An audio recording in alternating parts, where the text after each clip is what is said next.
तो फ्रेंड्स नमस्कार। आप सब कैसे हैं? उम्मीद करते हैं कि आप सब अच्छे होंगे और हम भी अच्छे हैं। हमारे इस वीडियो में आपका स्वागत है। तो आज की वीडियो में लेकर आई हूँ बृहस्पतिवार के व्रत की विधि और कथा। बृहस्पतिवार के व्रत की विधि क्या है मैं आपको बताती हूँ। तो चलिए, बृहस्पतिवार के दिन जो भी स्त्री व्रत करे उसको चाहिए कि वह उस दिन एक ही समय भोजन करे, क्योंकि बृहस्पतेश्वर भगवान का इस दिन पूजन होता है।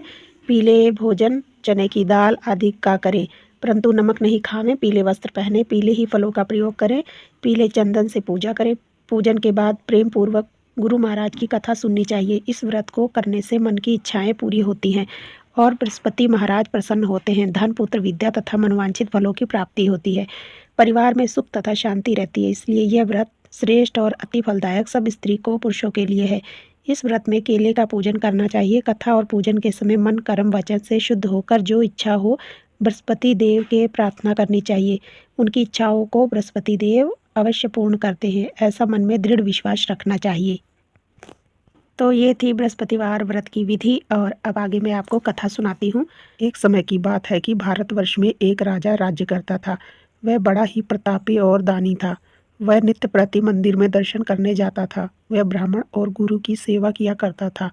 उसके दरवाजे से कोई भी निराश होकर नहीं लौटता था तथा वह प्रत्येक गुरुवार को व्रत रखता और पूजन करता था। हर एक दिन गरीबों की सहायता करता था। परंतु यह सब बातें उनकी रानी को अच्छी नहीं लगती थी। वह ना व्रत करती थी और ना ही किसी को एक पैसा भी दान देती थी तथा राजा से भी ऐसा करने को मना किया करती थी। एक समय की बात है कि राजा को शिकार खेलने वन में गए हुए थे।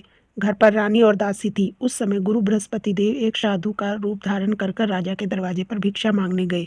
रानी ने भिक्षा मांगी तो वह कहने लगी, इस दिन दान पुण्य से तंग आ रही हूँ। मेरे से तो घर का कोई भी कार्य समाप्त नहीं होता। इस कार्य के लिए तो मेरे पति देव ही बहुत हैं। अब आप इस प्रकार की कृपा करें कि वह सब धन नष्ट हो जावे और तथा मैं आराम से रह सकूं। साधु बोले, हे देवी, तुम तो बड़ी विचित्र हो। संतान और धन से कोई दुखी नहीं होता, इसको सभी चाहते हैं। पापी भी पुत्र और धन की इच्छा करता है, मगर आपके पास अधिक धन है तो भूखे मनुष्यों और भोजन कराओ, प्याऊ लगवाओ, ब्राह्मणों को दान दो, धर्मशाला बनवाओ, कुआं, तालाब, बावड़ी, बाग बगीचे आदि का निर्माण कराओ तथा निर्धन मनुष्य की कुंवारी कन्याओं का विवाह कराओ, अनेकों यज्ञ कार्य करो। तो इस प्रकार के कर्मों से आपके कुल का और आपका नाम परलोक में सार्थक होगा एवं स्वर्ग की प्राप्ति होगी। मगर वह रानी इन बातों से खुश न हुई। वह बोली, हे साधु महाराज, मुझे ऐसे धन की भी आवश्यकता नहीं जिसे मनुष्य को दान दे सकूं। अंत संभाल कर रखने की मेरा सारा दिन बर्बाद हो जाए, समय बर्बाद ना हो। साधु ने कहा कि हे देवी, तुम्हारी ऐसी इच्छा है तो ऐसा ही होगा। मैं तुम्हें बताता हूँ वैसा ही करना। बृहस्पतिवार के दिन घर को गोबर से लीपना, अपने केशों को धोना, केशों को धोते समय स्नान करना, राजा से कहना कि वह हजामत बनवावे, भोजन में मांस मदिरा खाना, कपड़ा धोबी से यहाँ धुलने डालना। इस प्रकार 7 बृहस्पतिवार करने से तुम्हारा सब धन नष्ट हो जाएगा। यह कहकर वह साधु महाराज यहाँ से अंतर ध्यान हो गया। रानी ने साधु के कहने के अनुसार वैसा ही किया। 3 बृहस्पतिवार ही बीते थे कि उनका समय धन संपत्ति नष्ट हो गया। भोजन के लिए दोनों एक समय परिवार तरसने लगे तथा सांसारिक भोगों से दुखी रहने लगे। तब वह राजा रानी से कहने लगा कि रानी, तुम यहाँ पर रहो, मैं दूसरे देश को जाऊं, क्योंकि यहाँ पर मुझे कब सभी मनुष्य जानते हैं, इसलिए कोई कार्य भी नहीं कर सकता। देश चोरी परदेश भीख बराबर है। ऐसा कहकर राजा परदेश चला गया। वहाँ जंगल में जाता और लकड़ी काट कर लाता और शहर में बेचता। इस तरह जीवन व्यतीत करने लगा। इधर राजा के घर रानी और दासी दुखी रहने लगी। किसी दिन भोजन मिलता और किसी दिन जल पीकर ही रह जाती। एक समय रानी और दासी को 7 दिन बिना भोजन के व्यतीत हो गए और रानी ने अपनी दासी से कहा, हे दासी, यहाँ पास ही के नगर में मेरी बहन रहती है। वह बड़ी धनवान है।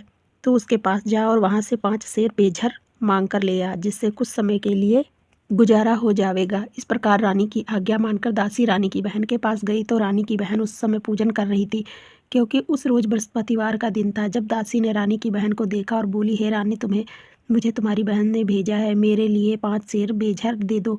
इस प्रकार दासी ने अनेक बार कहा, परंतु रानी कुछ उत्तर नहीं दिया, क्योंकि वह उस समय बृहस्पतिवार की व्रत कर कथा सुन रही थी। इस प्रकार जब दासी ने किसी प्रकार उत्तर नहीं मिला तो वह दुखी हुई और क्रोध भी आया और लौटकर अपने गांव आकर रानी के पास आकर बोली, हे रानी, आपकी बहन बहुत ही घमंडी है, वह छोटे लोगों की बात भी नहीं करती। जब मैंने उनसे संदेश कहा तो उसने उत्तर नहीं दिया।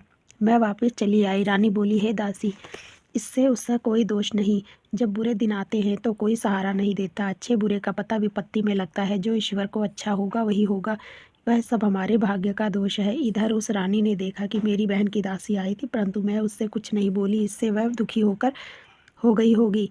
यह सोच कथा को सुन और विष्णु भगवान का पूजन समाप्त करके रानी अपनी बहन के घर चल दी और जाकर अपनी बहन से कहने लगी कि हे बहन, जिस समय तुम्हारी दासी मेरे पास आई थी मैं बृहस्पतिवार का व्रत कर रही थी, परंतु जब तक कथा होगी और तब तक ना उठते हैं और ना बोलते हैं, इसलिए मैं ना बोली क्योंकि दासी गई थी। रानी बोली, बहन, हमारे घर में अनाज नहीं था। वैसे तुमसे कोई बात छिपी नहीं है, इस कारण मैंने दासी से तुम्हारे पास 5 सेर बेझर लेने के लिए भेजा था। रानी बोली, बहन, बृहस्पतिवार भगवान सबकी मनोकामनाएं पूर्ण करते हैं। देखो, शायद तुम्हारे घर में भी अनाज रखा हो। इस प्रकार का वचन जब रानी ने सुना तो घर के अंदर गई और उसने वहाँ घड़ा बेझर का भरा हुआ देखा। तभी वह रानी और बांदी बहुत खुश हुई और दासी कहने लगी कि हे रानी, देखो, वैसे हमको सब नहीं मिलता तो हम रोज ही व्रत करते हैं।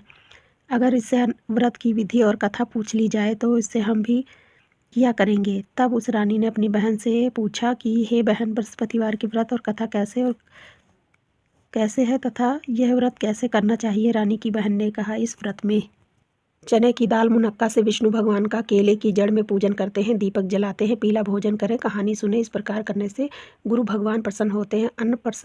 अन्न, पुत्र और धन देते हैं, मनोकामना पूर्ण करते हैं। इस प्रकार रानी और दासी दोनों ने निश्चय किया बृहस्पतिवार भगवान का पूजन जरूर करेंगे।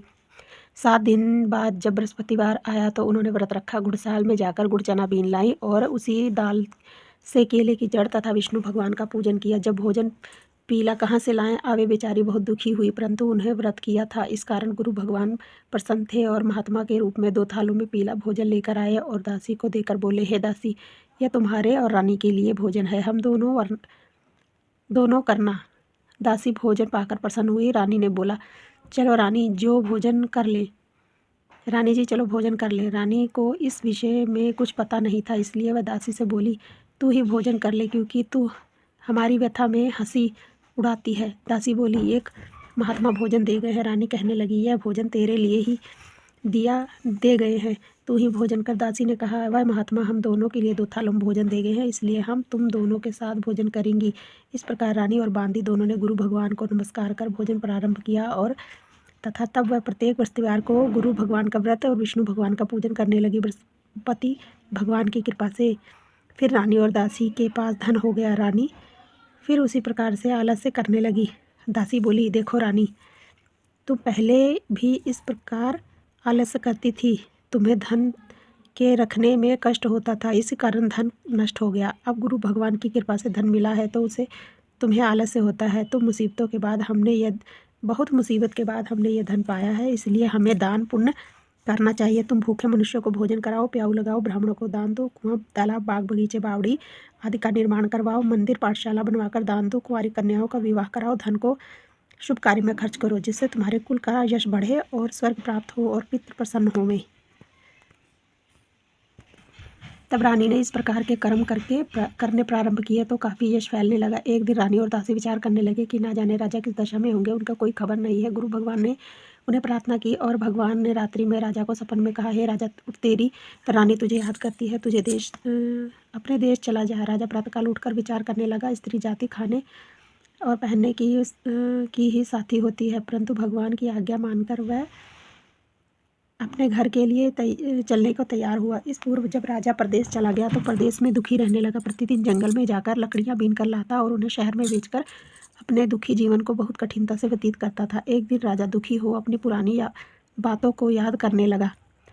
तब वह जंगल में बृहस्पति देव एक साधु का रूप धारण करके आए। राजा के पास आकर बोले, हे लकड़हारे, तुम इस सुनसान जंगल में किसकी चिंता में बैठे हो, मुझे बताओ। राजा ने सुनकर नेत्रों में आंसू भर आए और साधु को वंदना कर बोले, हे प्रभु, आप सब कुछ जानने वाले हो। इतना कहकर साधु को अपनी संपूर्ण कहानी बताई।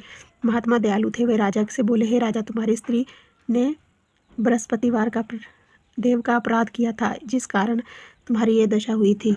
अब तुम किसी प्रकार की चिंता मत करो, भगवान तुम्हें पहले से अधिक धन देगा। देखो, तुम्हारी स्त्री ने बृहस्पतिवार का व्रत करना प्रारंभ कर दिया है और तुम मेरा कहा मानकर बृहस्पतिवार को व्रत करने चने की दाल गुड़ जल से लोटे डालकर केले का पूजन किया करो। फिर कथा कहो और सुनो, भगवान तुम्हारी ये सब मनोकामना पूर्ण करेंगे। साधु को प्रसन्न देखकर राजा बोला, हे प्रभु, तुम्हें लकड़ी बेचकर इतना पैसा नहीं मिलता जितने भोजन करने के लिए उपरांत कुछ बचा सकूं।